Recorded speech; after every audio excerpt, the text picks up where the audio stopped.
ముఖ్యమంత్రి చంద్రబాబు ఎప్పుడు అధికారంలోకి వచ్చినా ఇచ్చిన హామీలు అమలు చేయకుండా ప్రజల్ని మోసం చేయటం పరిపాటిగా సాగుతోందని అనంతపురం జిల్లా వైఎస్ఆర్ కాంగ్రెస్ పార్టీ అధ్యక్షుడు అనంత వెంకటరామిరెడ్డి విమర్శలు చేశారు. జిల్లా పార్టీ కార్యాలయంలో ఆయన మీడియాతో మాట్లాడుతూ గడిచిన ఎన్నికల ముందు అనేక హామీలు ఇచ్చి తొలి ఏడాది కనీసం ఒక్క హామీ కూడా అమలు చేయలేదన్నారు. ఆ తర్వాత కూడా అరకొరగా అమలు చేస్తూ ప్రజల్ని మోసం చేశారన్నారు. అంగన్వాడీల విషయంలో అధికారంలోకి వచ్చిన వెంటనే తాము వేతనాలు పెంచుతామంటూ హామీ ఇచ్చారని, ఇప్పుడు అంగన్వాడీలు ఇచ్చిన హామీలే నెరవేర్చమని ఆందోళన చేస్తుంటే తెల్లవారుజామున చీకట్లో మహిళలను కూడా చూడకుండా దారుణంగా అరెస్టు చేశారన్నారు. రాష్ట్ర మహిళా అధ్యక్షురాలి చెయ్యి విరిగినా కూడా ఈ ప్రభుత్వం పట్టించుకోలేదన్నారు. మహిళల పట్ల ఇంత దుర్మార్గంగా వ్యవహరిస్తున్న చరిత్ర చంద్రబాబుకే ఉంటుందన్నారు. గతంలో విద్యుత్ ఛార్జీల పెంపుపై నిరసన చేస్తే గుర్రాలతో తొక్కించారన్నారు. ప్రస్తుతం అధికార పార్టీ నాయకులు చేస్తున్న దౌర్జన్యాలకు, దోపిడీలకు భయపడి గతంలో పెట్టుబడులు పెట్టేందుకు వచ్చిన వారు సైతం వెనక్కి వెళ్లిపోతున్నారని వెంకటరామిరెడ్డి అన్నారు. ఉమ్మడి అనంతపురం జిల్లాలో కూడా తిమ్మసముద్రం, పుట్టపర్తి వంటి ప్రాంతాల్లో తాము పరిశ్రమలు పెట్టమని వెనక్కి వెళ్లిపోవడం ఇందుకు నిదర్శనమన్నారు. ముఖ్యమంత్రి చంద్రబాబు వారి కుమారుడిది దోచుకోవడం, పంచుకోవడం, దాచుకోవడమేనని అనంత వెంకటరామిరెడ్డి విమర్శలు చేశారు. అంగన్వాడీలు చేస్తున్న పోరాటానికి వైఎస్ఆర్ కాంగ్రెస్ పార్టీ మద్దతు ఇస్తుందని, వారి పోరాటంలో భాగమవుతామని ఆయన స్పష్టం చేశారు. సూపర్ 6 హామీలలో కూడా ఇంతవరకు కూడా మహిళలకు వచ్చేసి 18 సంవత్సరాలు నిండిన ప్రతి మహిళకు కూడా 1500 ఇస్తామని చెప్పి హామీ ఇవ్వడం జరిగింది. నిరుద్యోగ భృతి ఇస్తామని చెప్పేసి కూడా హామీ ఇవ్వడం జరిగింది. 50 సంవత్సరాలు నిండిన ప్రతి మహిళలకు కూడా పెన్షన్ అనేది కూడా సమకూరుస్తామని కూడా చెప్పడం జరిగింది. ఏది కానీ అమలు పరచలేదు. ఉద్యోగస్తులకైనా కూడా అమలు పరుస్తున్నా అంటే ఒకే ఒక డిఏ ఇవ్వడం జరిగింది. ఎక్కడ కానీ ఇంతవరకు కానీ ఐఆర్ కానీ ఎక్కడ కానీ ఇంతవరకు ఇవ్వలేని పరిస్థితి కూడా ఈరోజు. ఒక పిఆర్సీ కూడా చేస్తామంటే కూడా ఇంతవరకు ఇవ్వలేని పరిస్థితి కూడా. అలాగే అంగన్వాడీ వర్కర్లకి, ఆశా వర్కర్లకు కూడా అనేకమైన హామీలు కూడా ఇవ్వడం జరిగింది.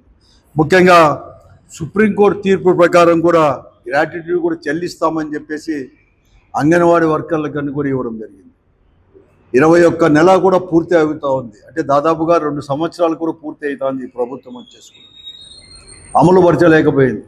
మొన్న విజయవాడలో సోమవారం వచ్చేసి వాళ్ళందరూ కూడా వారు చెప్పినట్లుగా ప్రభుత్వం ఏదైతే ఎన్నికల్లో హామీలు ఎలా ఇచ్చేశారో అలాగా పెంచమని చెప్పి అడిగితే మేము అనేది కూడా సాయంకాలం అయిన తర్వాత మరుసటి రోజు వచ్చి చర్చలకు పిలుస్తాము, చర్చల్లో పాల్గొనండి అని చెప్పి చర్చలు అనేది లేకుండా తెల్లవారుజామనే ఇంకా వాళ్ళ కూడా కాలకృత్యాలు కూడా తీసుకోకుండా ముందే మహిళలు కూడా నైట్ డ్రెస్లో ఉన్నప్పుడు కూడా వాళ్ళందరినీ కూడా ఆ శిబిరాలపైన పడి వాళ్ళందరినీ వారిపైన దాడులు చేయడం, లాఠీ చార్జీలు అనేది లేకుండా, మహిళలు అనేది కూడా లేకోకుండా, మహిళా పోలీసులే కాదు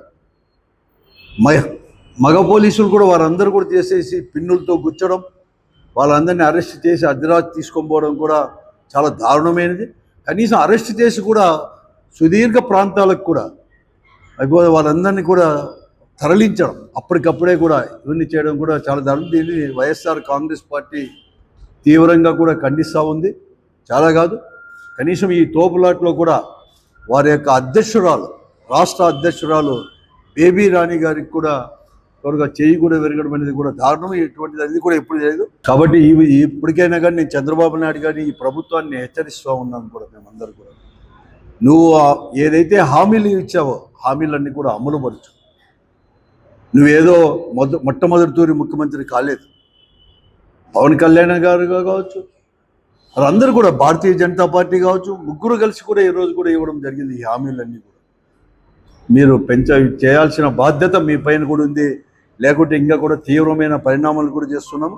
ఖండించేదే కాదు, రేపు అనేది కూడా ఏదైతే ఈ అంగన్వాడీ వర్కర్లు కావచ్చు, లేకపోతే ఆశా వర్కర్లకు ఏదైతే కనీస వేతనాలు చెల్లిస్తామని చెప్పినాడో ఇవన్నీ వారు తీసుకునే దానికి కానీ వారి పోరాటంలో కూడా వైఎస్ఆర్ కాంగ్రెస్ పార్టీ కూడా పూర్తిగా కూడా భాగస్వామ్యం కూడా వహిస్తుందని చెప్పేసి కూడా మేము కూడా చెప్తా ఉన్నాము. వైఎస్ఆర్ కాంగ్రెస్ పార్టీ తరఫున ఇవన్నీ కూడా హెచ్చరిస్తున్నాను.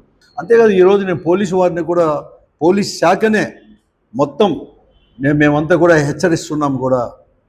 మీరు అప్రజాస్వామ్య పద్ధతిలో చట్ట విరుద్ధంగా ప్రభుత్వం చెప్పిందని చెప్పేసి వారి మరుగులెత్తుతూ మీరు పోతే మీ పైన కూడా తప్పకుండా కూడా చేస్తాము. ఎందుకంటే నేను చేస్తున్నాను. అంతేకాదు ఈరోజు ఏదైతే అప్రజాస్వామ్య పద్ధతిలో వ్యవహరించారో ఈ పోలీసు వారి పైన కూడా ప్రభుత్వం కూడా చర్యలు చేపట్టాలా అని చెప్పేసి కూడా మేము డిమాండ్ కూడా చేస్తూ ఉన్నాం.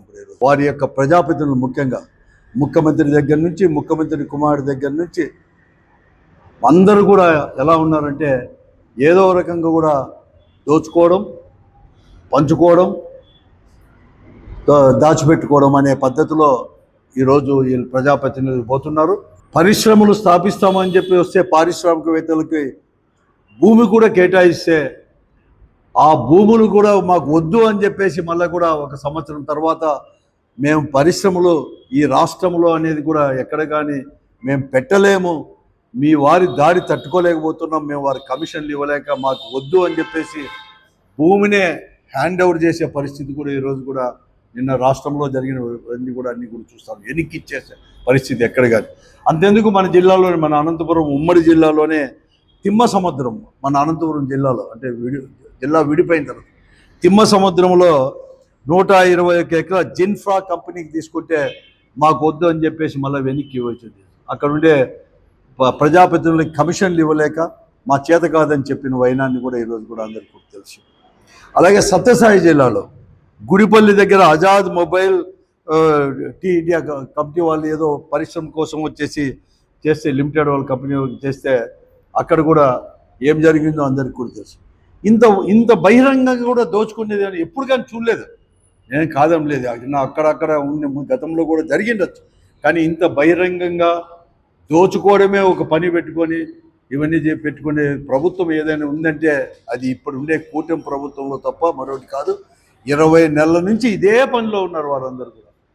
హెచ్చరిస్తున్నాను ఈ ప్రభుత్వానికి, మీరు వెంటనే కూడా ఇటువంటి లేకోకుండా మీరు ఏదైతే హామీలు ఇవ్వడం జరిగిందో ఆ హామీలు అమలుపరచడానికి, చిత్తశుద్ధితో అమలుపరచడానికి ప్రయత్నం చేయండి.